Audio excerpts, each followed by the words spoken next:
بسم اللہ الرحمن الرحیم۔ ام المومنین عائشہ صدیقہ رضی اللہ تعالیٰ عنہا قرآن پاک کی سب سے پہلی حافظہ اور روئے زمین کی سب سے بڑی عالمہ اور ایمان والوں کی ماں سیدہ عائشہ صدیقہ رضی اللہ تعالیٰ عنہا پر لاکھوں کروڑوں سلام۔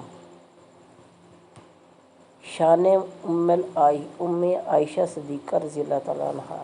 تو ہے خاتون جنت کی ماں عائشہ، کوئی دنیا میں تجھ سا کہاں عائشہ، تیری پاکیزگی اور تقدیس کا ہے گواہ خالق دو جہاں عائشہ۔ سورہ نور میں جس کا ہے تذکرہ، ہے اسی نور کی کہکشاں عائشہ۔ کتنا آقا اور صدیق میں پیار ہے اسی پیار کی داستاں عائشہ۔ رب نے قرآن میں خود بتا دیا ہمیں، ہم سبھی مومنوں کی ہے ماں عائشہ۔ عائشہ صدیقہ رضی اللہ تعالیٰ عنہا کا دائمی اعزاز۔ حضرت یوسف علیہ السلام پر بہتان لگا تو ایک بچے نے پاک دامنی کی گواہی دی۔ حضرت مریم علیہ السلام پر تہمت لگی تو ان کی پاک دامنی کا اعلان ان کے بیٹے سے کروایا گیا۔ ام المومنین حضرت عائشہ صدیقہ رضی اللہ تعالیٰ عنہا کی عظمت کو سلام کہ جب آپ رضی اللہ تعالیٰ عنہا پر تہمت لگی تو آپ رضی اللہ تعالیٰ عنہا کی پاک دامنی کی گواہی اللہ تعالیٰ نے دی اور آپ رضی اللہ تعالیٰ عنہا کی شان اقدس میں 10 قرآنی آیات نازل ہوئیں۔ ان آیات کی تلاوت رہتی دنیا تک ہوتی رہے گی۔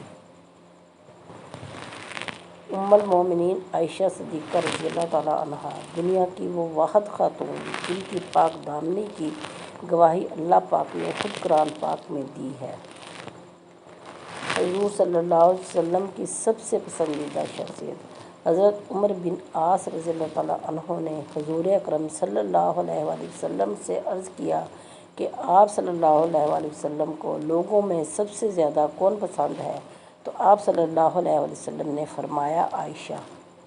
ام المومنین عائشہ صدیقہ رضی اللہ تعالیٰ عنہا۔ حضرت عائشہ فرماتی ہیں کہ میں فخر نہیں کرتی بلکہ بطور واقعہ کہتی ہوں کہ اللہ تعالیٰ نے دنیا میں 9 باتیں ایسی صرف مجھ کو عطا کی ہیں جو میرے سوا کسی کو نہیں ملی۔ خواب میں فرشتے نے محمد صلی اللہ علیہ وسلم کے سامنے میری صورت پیش کی۔ جب میں 7 برس کی تھی تو آپ صلی اللہ علیہ وسلم نے مجھ سے نکاح کیا۔ جب میرا سن 9 برس کا ہوا تو رخصتی ہوئی۔ میرے سوا کوئی کنواری بیوی آپ محمد صلی اللہ علیہ وسلم کی خدمت میں نہ تھی۔ آپ صلی اللہ علیہ وسلم جب میرے بسترے پر ہوتے تو تب بھی وحی آتی تھی۔ میں آپ صلی اللہ علیہ وسلم کی محبوب ترین بیوی تھی۔ میری شان میں قرآن پاک کی آیتیں اتری۔ میں نے جبرائیل علیہ السلام کو اپنی آنکھوں سے دیکھا۔ آپ محمد صلی اللہ علیہ وسلم نے میری گود میں سر رکھے ہوئے وفات پائی۔ ام المومنین عائشہ صدیقہ رضی اللہ تعالیٰ عنہا۔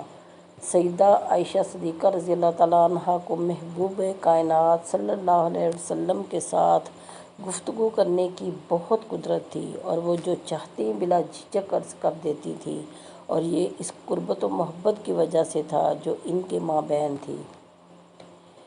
نبی پاک صلی اللہ علیہ وسلم نے فرمایا، اے عائشہ، اگر تم میرے ساتھ جنت میں رہنا چاہتی ہو تو اتنی دنیا تمہارے لیے کافی ہونی چاہیے جتنا سامان کسی مسافر کے پاس ہوتا ہے، اور خبردار دنیا کے طلبگار مالداروں کے پاس مت بیٹھنا، اور کپڑا پرانا ہو جائے تو اسے مت اتار کر پھینکو بلکہ پیوند لگا کر پہنو۔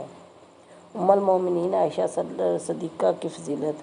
ام المومنین رضی اللہ تعالیٰ عنہ سے روایت ہے کہ رسول اللہ صلی اللہ علیہ وآلہ وسلم نے فرمایا، میں نے تجھے خواب میں دیکھا 3 راتوں تک۔ ایک فرشتہ تجھ کو ایک سفید حریرے کے ٹکڑے میں لایا اور مجھے کہنے لگا، یہ آپ صلی اللہ علیہ وسلم کی عورت ہیں۔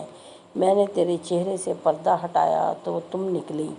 میں نے کہا، اگر یہ خواب اللہ تعالیٰ کی طرف سے ہے تو ایسا ہی ہوگا، یعنی یہ عورت مجھے ملے گی، اور اگر کوئی اور تعبیر اس خواب کی نہ ہوئی۔ نبی پاک صلی اللہ علیہ وسلم کو علم تھا تو وہ خاموش کیوں رہے؟ واقعہ حضرت عائشہ صدیقہ رضی اللہ تعالیٰ عنہا پر نجدیوں کے اعتراض کا جواب۔ حضور اقدس صلی اللہ علیہ وسلم کو یقین کے درجے میں اس معاملے کا علم تھا۔ حالانکہ حضور اقدس صلی اللہ علیہ وسلم حضرت عائشہ صدیقہ رضی اللہ تعالیٰ عنہ کے معاملے میں یقیناً باخبر تھے، اسی لیے تو وہ اپنے جانثار صحابہ کرام کی مقدس جماعت کے سامنے حضرت عائشہ صدیقہ رضی اللہ تعالیٰ عنہ کے معاملے میں فرمایا کہ خدا کی قسم میں اپنی اہل سے پارسائی کے سوا کچھ نہیں جانتا۔ میرے پیارے بہن بھائیو، اگر آپ کو ویڈیو پسند آئی ہو تو ویڈیو کو لائک اور شیئر کیجیے اور چینل کو سبسکرائب کیجیے۔